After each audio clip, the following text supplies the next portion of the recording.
I'd like to start off by being really excited about the fact that I have one subscriber on here, and that's Antonio. Thank you so much. It's really flattering to know that someone's actually enjoying some of the amazing pieces that I'm putting on here. So thank you.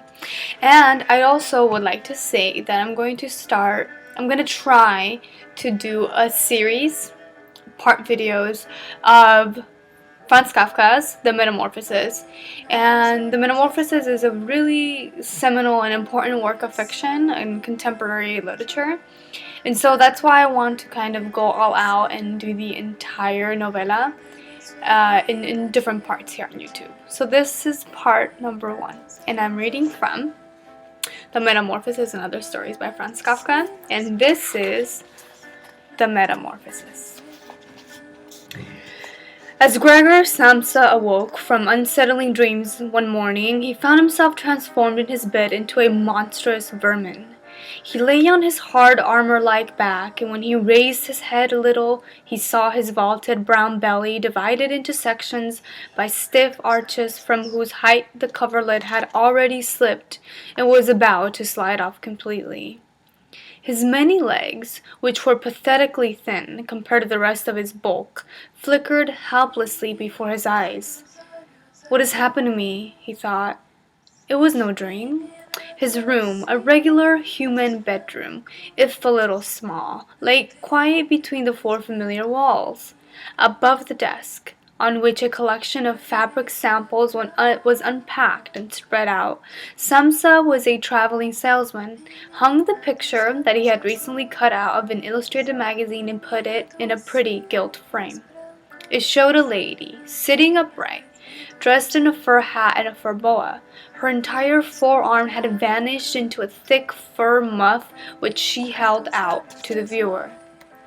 Gregor's gaze then shifted to the window and the dreary weather. Raindrops could be heard beating against the metal ledge of the window, made him feel quite melancholy. What if I went back to sleep for a while and forgot all this foolishness, he thought. However, this was totally impracticable, as he habitually slept on his right side, a position he could not get into in his present state. No matter how forcefully he heaved himself onto the right, he rocked onto his back again. Remember, he's a monster. He must have tried it 100 times, closing his eyes so as to not see his twitching legs, and stopped only when he felt a faint, dull ache start in his side, a pain which he had never experienced before.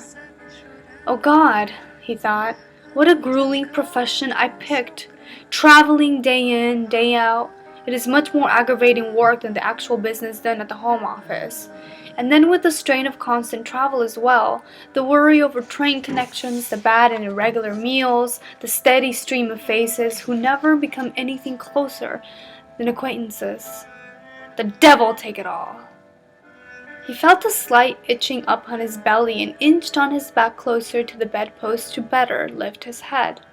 He located the itching spot, which was surrounded by many tiny white dots that were incomprehensible to him, and tried to probe the area with one of his legs, but immediately drew it back, for the touch sent an icy shiver through him.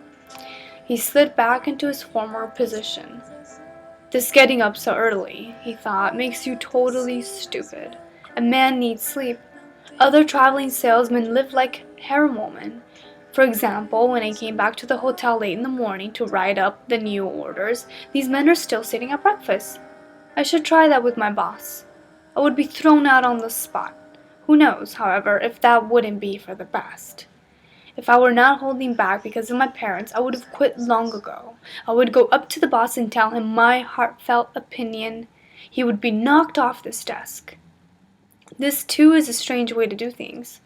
He sits on top of the desk and from his height addresses the employees, who must step up very close because of the boss's deafness. Well, I have not entirely given up hope, and as soon as I have saved the money to pay off the debt my parents owe him, it might be another 5 or 6 years, I'll definitely do it. Then I'll cut myself free. For the meantime, however, I must get up because my train leaves at 5. And he looked at the alarm clock ticking on the bureau.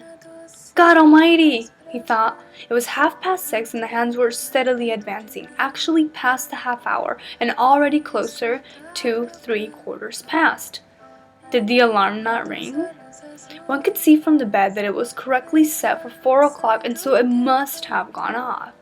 Yes, but is it possible to sleep through that furniture rattling ringing? Well, he hadn't slept peacefully, but probably all the sounder for it. But what should he do now? The next train left at 7 o'clock, and in order to catch it he would have to rush around like mad. And the sample collection was still unpacked, and he was not feeling particularly fresh and energetic.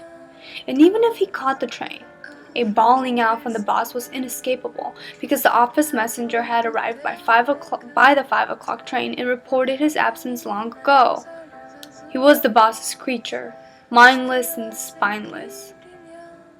But what if Gregor reported sick?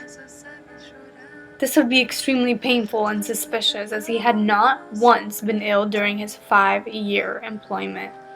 The boss would not entirely come over with the health insurance doctor, reproach the parents for their lazy son, and cut off all excuses by referring to the health insurance doctor, for whom they were only healthy but work-shy people.